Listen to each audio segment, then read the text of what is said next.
Con Así Estamos.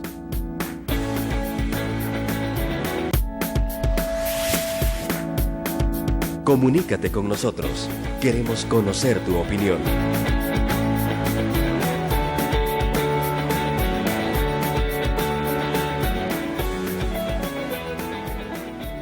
Si le gusta este programa, dele like a nuestra página en Facebook, búsquenos en asiestamos.sb, también síganos en el Twitter a través de @asiestamos_sb, entre a nuestra página web asiestamos.net, ahí está nuestro canal de YouTube y puede ver las entrevistas anteriores, ahí vamos a ir colocando información también importante del día a día de este programa. También puede desde ahí enviarnos correos electrónicos para información más, si quiere, más confidencial o información que le sea a usted más directa con nosotros, con mucho gusto, desde ahí la recibimos. Cambiemos un poco el tema en este día miércoles, pero digo un poco porque no es que sea poca cosa el tema de las reformas electorales que en los últimos días, desde el viernes que la Sala de lo Constitucional dio a conocer que se despartidarizarán las instancias electorales temporales como la Junta Receptora de Votos, ha empezado nuevamente un hervor sobre estos temas. Igualmente conocer el financiamiento de partidos, conocer y profundizar la democracia interna y otros temas que también Iniciativa Social para la Democracia está apoyando, como lo que justamente fueron ayer a la Sala de lo Constitucional, a demandar que se hagan ajustes a cómo se está manejando el tema de los consejos municipales plurales. Y digo, esto impacta a la realidad nacional porque hay resistencia, pero esto puede hacer también cambiar muchas cosas de la realidad que estamos viviendo día con día. Viene a nuestro estudio a conversar en representación de Iniciativa Social para la Democracia, Eduardo Escobar, que está con nosotros, y agradecemos nuevamente la presencia en este programa. Un gusto y gracias por la invitación para hablar de este tema importante en medio de este contexto nacional que es un poco complicado. Yo creo que esto es medular, ¿no? Cómo los partidos políticos retoman el tema de reforma electoral y esto nos va a trasladar a resolver otras grandes situaciones. Pero ya la gente de los partidos dice, miren, hay cosas que no vamos a poder cumplir, incluso despartidizar las JRBs, pero ciudadanizarlas. Pero es lo que se ha pedido incluso desde años atrás que tenía que suceder. Menos partidos políticos metiendo las manos en el proceso electoral. A ver, Eduardo, ¿cuál es la evaluación que hacen ustedes? Bueno, en primer lugar, creemos que es importante esta resolución de la Sala de lo Constitucional que ordena que los miembros de los organismos electorales temporales no pertenezcan a partidos políticos. Ahora, con el detalle o el problema que se pueda plantear respecto de cómo se van a asignar estas personas, pues bueno, hay que retomar el derecho comparado en este caso para ver qué mecanismos, qué procedimientos utilizan en otros países para conformar estos organismos temporales. Podemos ver el caso de México, que se hace un sorteo, es sorteado, quiénes son los que integran las juntas receptoras o las mesas receptoras a partir del registro nacional que ellos tienen de las personas. Entonces, podríamos replicar ese aspecto para que en cada circunscripción sean ciudadanos que habitan y como tenemos voto residencial, pueden ser personas de la misma colonia, misma residencial, donde hay una urna que puedan ejercer la función. Dicen los partidos que eso va a ser imposible de conseguir, 50 y tantas mil personas que hagan ese trabajo. No creo, hay varios ciudadanos que voluntariamente se alistan para ser miembros de juntas receptoras de votos. Podemos también recurrir, por ejemplo, a las universidades. Si se está buscando también con la despartidización de las juntas receptoras de votos, elevar el nivel de las personas que van a estar dentro de la junta. Entonces pueden recurrirse a las universidades, pues solo si sumamos las universidades más grandes tenemos más de 50,000 personas que puedan estar disponibles. Entonces creo yo de que si hay alternativas, si hay posibilidades para que tengamos personas, si se quiere, no ligadas orgánicamente a los partidos políticos, y esto va a beneficiar el voto ciudadano en tanto que va a reducir un poco la discrecionalidad a la hora de validar o anular un voto, porque veamos el caso de San Salvador, hubieron 20,000 votos que fueron anulados y en algunos casos fue por impericia de las juntas receptoras de votos de los miembros,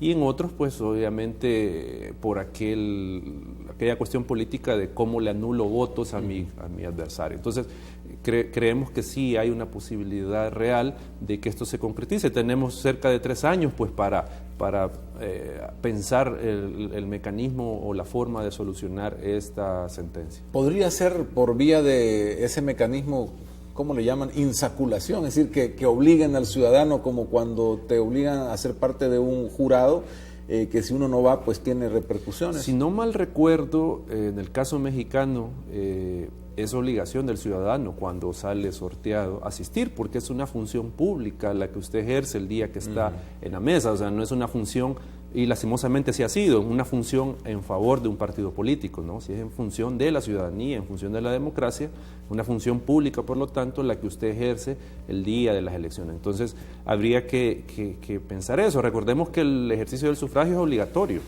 por Constitución, o sea, es un deber y a la vez es un derecho. Entonces podríamos pensar que el servicio electoral que pueda prestar estos ciudadanos o ciudadanas sea obligatorio y que pues solo pueda excusarse por alguna grave causa, ¿verdad? Incapacidad de salud o lo que podría ser, o cosas similares.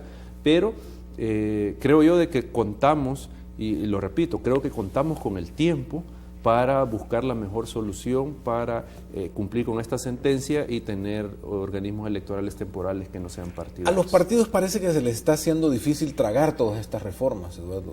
¿Será posible alcanzarlas en este periodo que no hay elecciones y lleguemos a realmente mejores procesos? Bueno, la Asamblea Legislativa, con tal vez la excepción del voto cruzado, y lo de la transparencia en el financiamiento de los partidos, va más o menos cumpliendo, se ha ido cumpliendo con las resoluciones de la Sala de lo Constitucional. Entonces, esperaríamos que tengan la misma disposición para regular estos aspectos. Evidentemente, los partidos les cuesta asimilar esto porque eso implica pérdida de poder en cuanto al control del proceso electoral, porque tienen controlado el proceso electoral. Al tener miembros de juntas partidarios, tienen controlado el proceso. Entonces, perder ese control obviamente es sumamente difícil. También esto les cambia ese folclore electoral que hay, porque si usted ve en otros países, no se da el carnaval que se da acá cuando son las elecciones, y aquí es algo folclórico las elecciones. Entonces, le quita el control, por ejemplo, de la movilización de estos ciudadanos, porque eso es otro de los aspectos que también esta resolución puede afectar. Pero esperaremos que los partidos pues tengan, si se quiere, la buena disposición de cumplir y regular, porque no es afectarlos en realidad en sus intereses, sino que al final es en función de construir democracia, de mejorar la democracia. Este otro tema de la democracia interna de los partidos políticos es otro de los elementos que la Sala ha señalado está en incumplimiento aún. ¿Qué deberíamos estar viendo y qué es lo que debemos esperar y qué es lo que los partidos también, como en una polarización como la que vivimos, qué es lo que va a implicar esa democracia interna partidaria? Bueno, nosotros partimos del hecho que cómo vamos a construir democracia si no tenemos instituciones, en este caso los partidos políticos, democráticas, que no practican a lo interno la democracia en la forma de vida. Porque yo puedo decir que es democracia lo que yo hago dentro de mi partido cuando en realidad no lo es. O sea, hay estándares para medir qué es democrático y qué no. En esa medida, lo que tendríamos que tener es, y esto nos preocupa, que en septiembre, octubre y noviembre, que son procesos electorales internos de los partidos para designar autoridades partidarias, no hay una regulación todavía por parte de la Asamblea Legislativa. Esto quiere decir que el partido FMLN, que el partido Arena van a, y esperamos que no sea así, van a ir a elección sin tener una regulación que facilite y que incluya que la militancia de sus partidos participe en esa toma de decisiones, que es la elección de estos funcionarios del partido político. Entonces, eso es preocupante porque al final, en primer lugar, incumple la sentencia. En segundo lugar, continúa la violación a los derechos de la militancia del partido, porque imaginémonos, poniendo un símil, yo soy accionista de una empresa, pero no se me da la participación para las decisiones de la empresa. Entonces, lo mismo en este caso, yo soy miembro de un partido político, estoy ejerciendo mi derecho de participación, mi derecho de organización, mi derecho político al sufragio, y no se me permite que lo ejerza en la medida que la Constitución plantea. Entonces esto es preocupante, que haya esta mora de la Asamblea Legislativa en regular este aspecto de la sentencia. Hay quienes también ven aquí la oportunidad de ir más allá y promover también reformas, Eduardo, para mejorar la participación política de la ciudadanía, y vemos cómo partidos van, partidos desaparecen, pero no se mejora la cantidad de partidos y la sustancia para los ciudadanos electorales, las opciones electorales no varían. Es que creo yo que tenemos que visualizar y entender algo. Las reformas que nosotros hemos promovido y que la Sala pues ha tenido a bien emitir sentencias que generan estas reformas no son la solución al problema de la democracia salvadoreña. O sea, hay una persona que ha dicho de qué sirve que hagamos esto si al final no soluciona el problema, si es que nosotros nunca hemos pensado que va a ser la solución total del problema. Nosotros creemos que es importante hacer esta reforma porque establecen un marco donde los partidos tienen ahora que actuar. Y este marco lo que va a generar, o esa es la lógica que nosotros tenemos, es ir modificando poco a poco la cultura política de nuestras élites partidarias, de nuestra militancia partidaria, obviamente para generar lo que usted dice al final de cuentas, pero es un proceso, generar mejores propuestas, generar mejores partidos políticos y que la ciudadanía se sienta representada en realidad por estos partidos políticos. En la medida que yo, militante, participo en la toma de decisiones, por ejemplo, elijo a quiénes son los candidatos, elijo quiénes son mis directivos del partido, en esa manera yo me siento más representado por estos partidos. Entonces se genera un vínculo mayor entre el militante y el partido político, y esto lo podemos trasladar a la ciudadanía. En la medida que vean que los partidos son más democráticos, que son abiertos, que hay una apertura, en esa medida el ciudadano se va a comenzar a sentir más identificado con los partidos. Entonces, lo que yo quiero decir es que estas reformas no van a solucionar por sí solas la problemática de la calidad de la democracia, pero sí son importantes en la medida que establecen un nuevo parámetro de comportamiento a los partidos para, como le digo, iniciar un proceso, y un proceso largo, obviamente, de un recambio cultural dentro de los partidos y dentro de la política. Ustedes que están analizando todo esto, y lo electoral o lo político, ¿qué piensan cuando en el ambiente lo que hay es un discurso de golpe de Estado en una democracia que ha demostrado ser bastante eficiente hasta ahora en sus procesos electorales, en la participación ciudadana y incluso en la alternancia del poder? Es que nosotros creemos que toda esta situación que se está dando obviamente no abona al crecimiento la construcción del Estado de Derecho. O sea, nosotros creemos que esta situación no es la idónea, y más en estos momentos que tenemos o que venimos de una coyuntura electoral que no fue la mejor, o sea, que tuvimos toda esta serie de problemas. Entonces, porque pero al final, que resolvimos bien. Se resolvió, digamos, pero que al final lo que viene a generar todo este tipo de acciones es a caer en un descrédito ante la ciudadanía, el Tribunal Electoral, los partidos políticos, los candidatos, la Asamblea Legislativa. O sea, todo esto, sumado con este ambiente que tenemos actualmente, pues genera en la población, si se quiere, un rechazo a todo lo que tiene que ver con la política, un rechazo a todo lo que tiene que ver con lo electoral, sabiendo que es por medio de los procesos electorales que nosotros como ciudadanos aportamos en dar nuevos funcionarios para que en nombre nuestro, que somos el soberano, puedan ejercer las funciones públicas que la Constitución les establece. Entonces, si se quiere, es un tema delicado que por eso nos preocupa, como le digo, que no se haya cumplido este tema todavía de la democracia interna y la transparencia en el financiamiento de los partidos políticos. Y vale la pena hablar también de los consejos municipales plurales, porque eso es también parte de un avance en la democracia del país, ¿no? Si decimos aquí hay un golpe de Estado, pero por otro lado hemos venido caminando a cosas como esa, tal vez no es, como usted dice, el mejor de los ambientes. Si hay preguntas del público, se las vamos a trasladar, Eduardo, y hay alguien en la línea, no sé si estará relacionado al tema. Hola, buenos días. Buenos días. ¿Hay alguna pregunta para nuestro invitado en este tema? Un comentario, sí. Nomás. El comentario es que el sistema es el que está colapsado.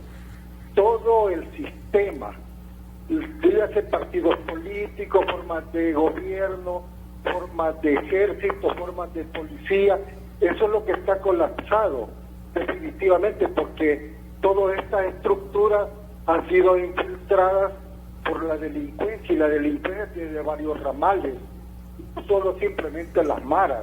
Allí están los intereses políticos de partidos, los intereses de la mafia del tráfico de drogas, los intereses de los espacios para la venta de esta droga. Todo eso está involucrado. Entonces, el sistema en sí, con respecto a toda la gobernación, tanto del partido de oposición como partido oficial, todo está colapsado. El problema es cómo salir de ese colapso, porque siempre vamos a tener gobierno, pero necesitamos un gobierno que funcione en favor del ser humano, no en contra del ser humano, porque muy bien. Hasta ahorita alcanzo a ver de que lo que ha estado pasando es político. Gracias por llamarnos.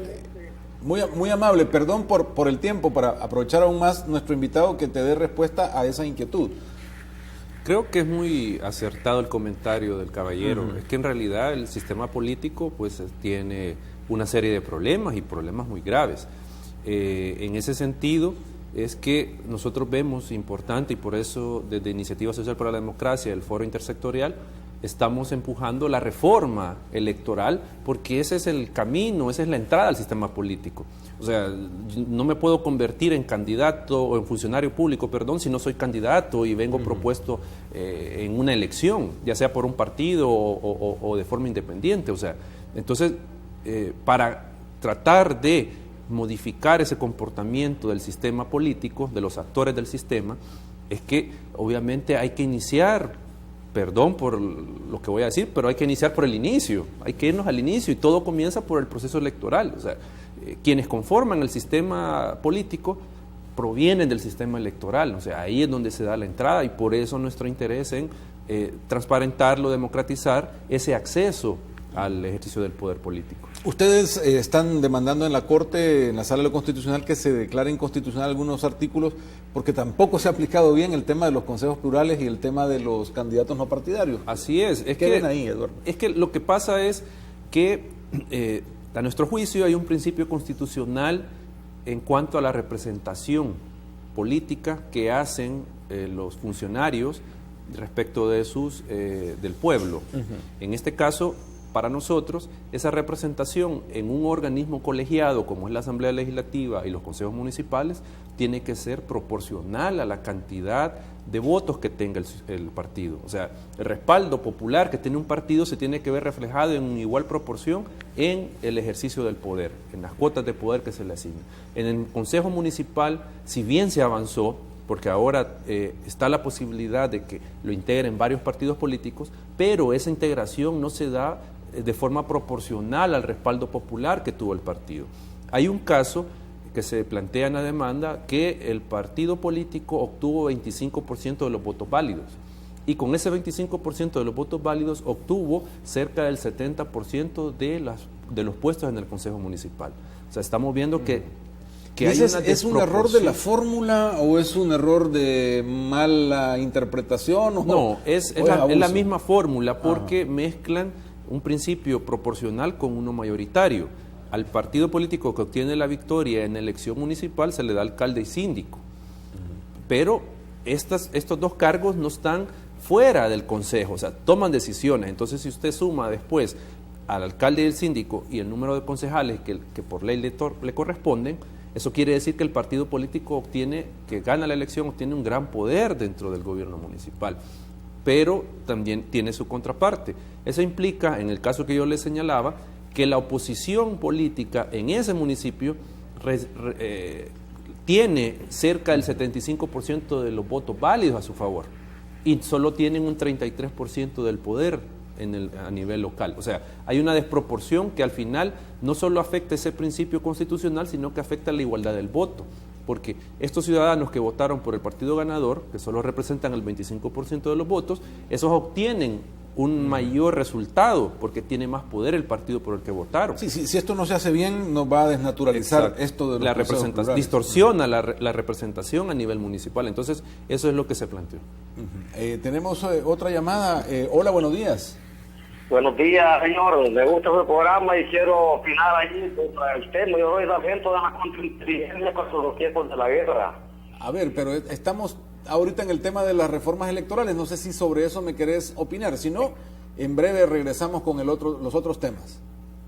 Y aquí legalmente le digo lo que está pasando es que la policía para mí está trabajando muy mal, porque fíjense que allí tienen unos presos en la policía de que tienen su teléfono y están llamando a toda hora, que yo lo he visto llamando allí. La verdad que yo creo que no puedo el sistema. Ok, me voy a quedar con eso que nos estás diciendo y vamos a discutirlo despuesito, porque el tema acá con nuestro invitado es la reforma electoral. Eduardo, la gente quiere respuestas rápidas, la gente quiere soluciones rápidas y a veces este sistema electoral no está dándole esas respuestas rápidas a la gente, que es también otra situación que hay que hacerla encajar. Estas reformas y todo lo que se está planteando no resuelve esa democracia que la gente está pidiendo, pero entonces, ¿qué es lo que podemos lograr con todo lo que estamos planteando? Creo que, y esa es nuestra lógica, para que haya un cambio en nuestro país, no tenemos que pensarlo en el corto plazo. O sea, no podemos pensar que un cambio en la democracia de El Salvador, en el sistema político, se va a dar en 5 años, por ejemplo. Tenemos que pensar en más largo plazo, tenemos que pensar ya en generaciones, o sea, tenemos que pensar un cambio real y que al final beneficie a la colectividad, pero en generaciones, o sea, no es ya. Entonces, creemos que estas reformas lo que sientan son, si se quieren, las bases para ese cambio, para esa mejora de la democracia. Entonces, yo sé que muchos ciudadanos necesitan respuestas ya. Hay situaciones que sí se pueden corregir en este momento, pero hay otras estructurales, hay otras de fondo que necesitan que se dé un proceso de reconversión de esos elementos. O sea, no se va a dar ya, o sea, es imposible, por decirles algo, que los partidos sean democráticos de la noche a la mañana. O sea, este es un proceso que involucra un reaprendizaje de la dirigencia, de la militancia, de cómo tienen que ser las relaciones entre miembros de los partidos políticos, cómo tienen que ser las relaciones de poder dentro del partido. O sea, estamos hablando de algo más complejo que no se va a dar de la noche a la mañana, sino que tiene que ser un proceso de aprendizaje. Y lo que hemos logrado que también es hasta cierto punto frágil aún. Exacto, entonces creemos que esto que impulsamos nosotros está en función de consolidar lo que ya tenemos y de mejorar lo que hay que mejorar y ampliar y posibilitar una reconversión política del país, porque al final lo que queremos es esa reconversión, pero no como el fin, sino que esta reconversión política sea el mecanismo, sea el medio para mejorar el nivel de desarrollo humano del salvadoreño, o sea, que se mejore el país y que esto al final repercute en beneficio de la ciudadanía. Eduardo, muchísimas gracias por habernos acompañado. De verdad que es un placer esta conversación. Gracias por la invitación. Conocer un poco más a fondo lo que pasa en el tema de reformas electorales y cómo ustedes están incidiendo en esto, y veremos qué sucede también en la sala, ¿no? Si definen inconstitucionalidad en ese punto de los consejos plurales. Vamos al tráfico y enseguida estamos nuevamente con ustedes para continuar con nuestro programa y terminar de analizar algunos temas todavía pendientes. Comunícate con nosotros. Queremos conocer tu opinión.